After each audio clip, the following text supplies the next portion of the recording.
Good morning. We are discussing about the deviation of the Mendelian principle. The deviation of the Mendelian principle means the Mendel's laws or Mendel principles are not applied in some example, in some cases. That is, Mendel's principle are felt or deviated from their actual result, from their original result, and these results are not satisfactory according to the Mendel's laws. In the previous video, I have discussed about certain examples of the deviation of the Mendelism.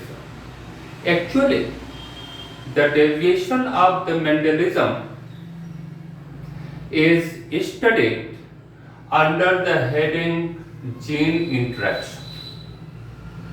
You know that the expression of a new character by the interaction of one or more than one pair of genes is called gene interaction.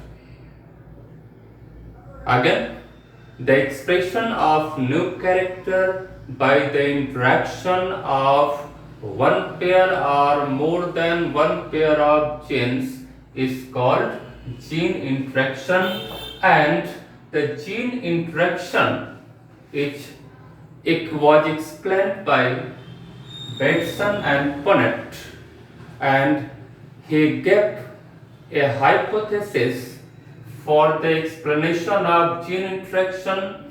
That hypothesis is called factor hypothesis. That is how the factor means how the genes, because factor word was used by Gregor John Mendel for the gene or for the alleles.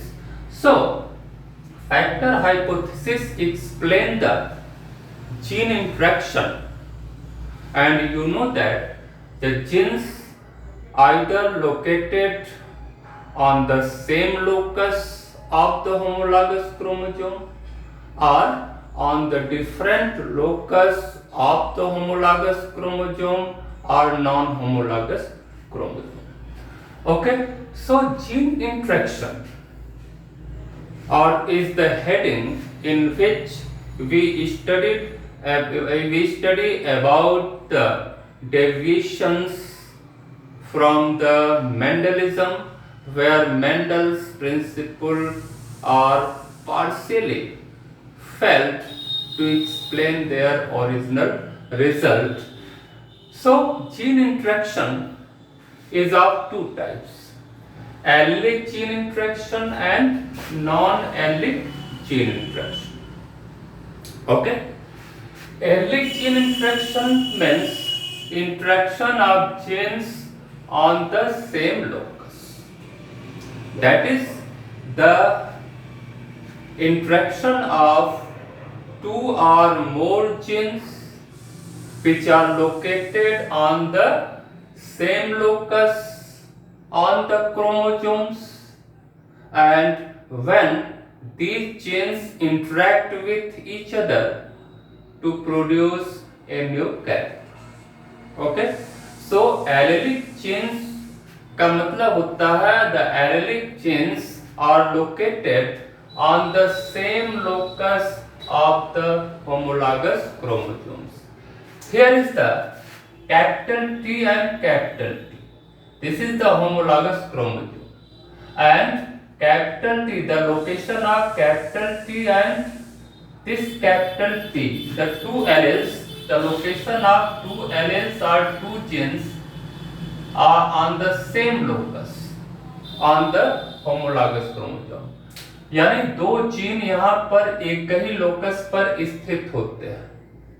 यहाँ पर जैसे capital T small T है, same locus पर है, और जब इनके बीच आपस में इंटरेक्शन होगा तो एक क्या आएगा, फिनोटाइपिक कैरेक्टर डेवलप होगा। इसी तरह से ये तीन एक ही लोकस पे स्थित हैं और तब इसको कहेंगे एलिल्स कहेंगे। और जब जीन अलग अलग लोकस पर क्रोमोसोम पर स्थित होते हैं तो उसको कहते हैं नॉन एलिल्स कहते हैं।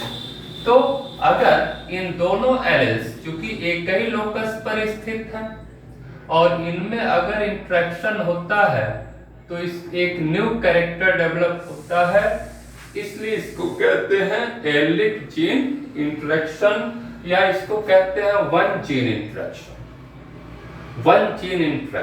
One character expression. Okay, so allelic gene interaction क्या है?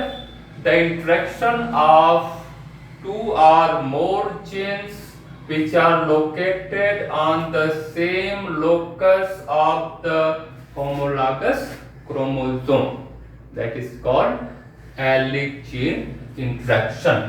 And the example of allic gene interaction I have already discussed, that is the complete dominance, codominance, incomplete dominance and multiple allelism. All these are the examples of the allic gene interaction.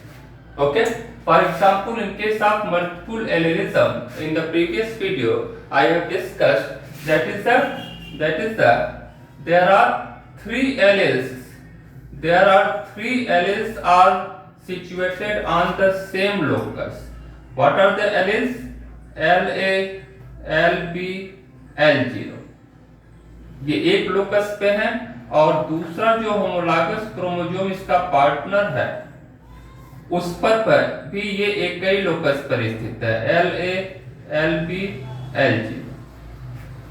तो for the inheritance of blood group there are three alleles which are situated on the same locus of the homologous chromosome, and among these three alleles, when two alleles are interact with each other, then produce a specific blood group.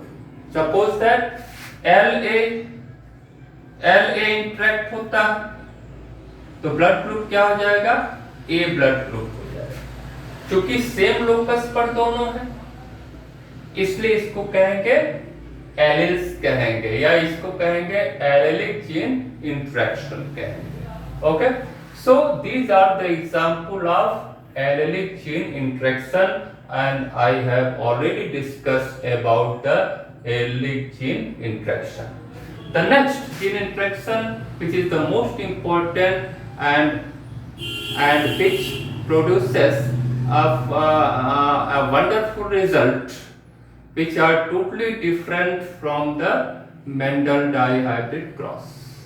Okay, actually gene interaction में होता क्या है आपने पढ़ा इसमें incomplete dominance में आप देखते हैं कि F1 जनरेशन में कंप्लीट डोमिनेंसी जो है फेल हो जाती है।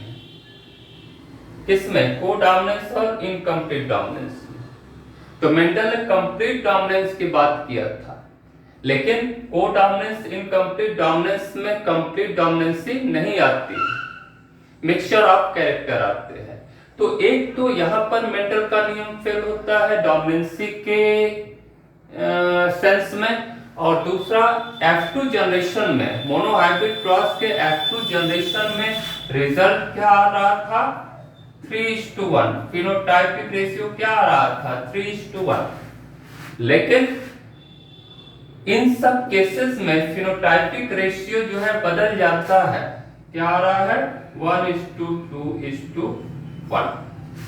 किस केस में? Codominance and incomplete dominance. तो मेंडल का ये फिनोटाइपिक जो ओरिजिनल फिनोटाइपिक रेशियो था F2 जनरेशन का मोनोहाइब्रिड क्रॉस में, वो 3:1 ना आकर के क्या आ जाता है? 1:2:1। देयर आर सर्टेन एग्जांपल, हर जगह मेंडल का नियम फेल नहीं होता है, कुछ ऐसे स्पेसिफिक एग्जांपल हैं वहां पर देखा गया कि मेंडल के नियम थोड़ा सा डेविएट कर जाते हैं, यानी अपना जो उनका जो ओरिजिनल रिजल्ट है F2 जनरेशन का, उससे थोड़ा सा भिन्न रिजल्ट आता है। इसी को कहते हैं जीन इंटरेक्शन के कारण ऐसा हो रहा है। उसी तरीके से मेंडल का डाई हाइब्रिड क्रॉस का फिनोटाइपिक रेशियो क्या था? 9:3:3:1। लेकिन कुछ ऐसे एग्जाम्पल मिले हैं जो आगे आप पढ़ेंगे नॉन एलिक जीन इंटरेक्शन में, जहां पर क्या होता है कि मेंडल का डाई हाइब्रिड क्रॉस का जो रिजल्ट है क्या ये बदल जाता है, डिफरेंट हो जाता है। किसी केस में 12:3:4 आ जाता है, किसी में 9:7 आ जाता है, किसी में 15:1 आ जाता है, किसी में 12:4:3 आ जाता है। तो इस तरह से मेंडल का नियम थोड़ा सा डिफरेंट हो जाता है, यानी अपने मेन प्लेटफॉर्म से थोड़ा सा हट के रिजल्ट आता है। तो ये सारे जो डेविएशन है मेंडल के नियम के, उसको हम पढ़ते हैं किस हेडिंग में? जीन इंटरेक्शन के हेडिंग में पढ़ते हैं, और इसको कहते हैं factor hypothesis that was given by Bateson and Punnett. So non allelic gene interaction क्या है? नॉन एलिस का मतलब है कि एलिस जो है वो डिफरेंट लोकस पर स्थित होते हैं। सो the interaction of two or more pair of genes which are located on the different locus on the same chromosome or different on the homologous chromosome or non-homologous chromosome। जैसे यहाँ पर देख रहे हैं कि कैपिटल ए है और capital B, यानी ए और बी ये दो डिफरेंट जीन, यानी एक पेयर जीन ये है, दूसरा पेयर जीन ये है, एक पेयर ये है, दूसरा क्या है? बी। अब ए और बी क्या है? ए और बी होमोलॉगस क्रोमोसोम, ये क्या है? Homologous chromosome, same chromosome. A और बी की सिचुएशन क्या है? एक ही लोकस पे नहीं है, ए यहां पर है, बी यहां पर है, यानी डिफरेंट लोकस पे। तो ए और बी क्या कहलाएगा? नॉन एलिल कहलाएगा। उसी तरीके से ये क्या है? नॉन होमोलॉगस क्रोमोसोम है। यहां पर भी ए की पोजीशन यहां पर है, बी की पोजीशन यहां पर है। तो इस तरह से ये क्या कहलाएंगे? नॉन एलिल्स कहलाएंगे। और इस तरह से जब ए और बी के बीच इंटरेक्शन होगा, यानी दो नॉन एलिल्स के बीच जब इंटरेक्शन होगा, तो एक नया कैरेक्टर प्रोड्यूस हो जाएगा, एक न्यू कैरेक्टर एक्सप्रेस होगा। इसी को कहते हैं non allelic gene interaction.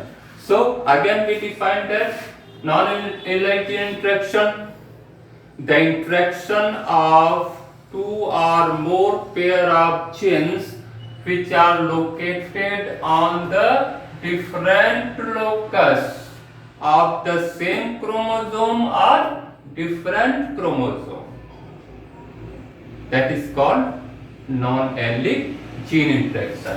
Allelic में क्या था? The two or more genes which are located on the same locus on the homologous chromosome, this is called allelic gene interaction कहते हैं। तो नॉन एलिक जीन इंटरेक्शन में हमेशा आप देखेंगे कि मेंडल का डाई हाइब्रिड क्रॉस का जो रेशियो है 9:3:1, ये हमेशा बदल जाता है।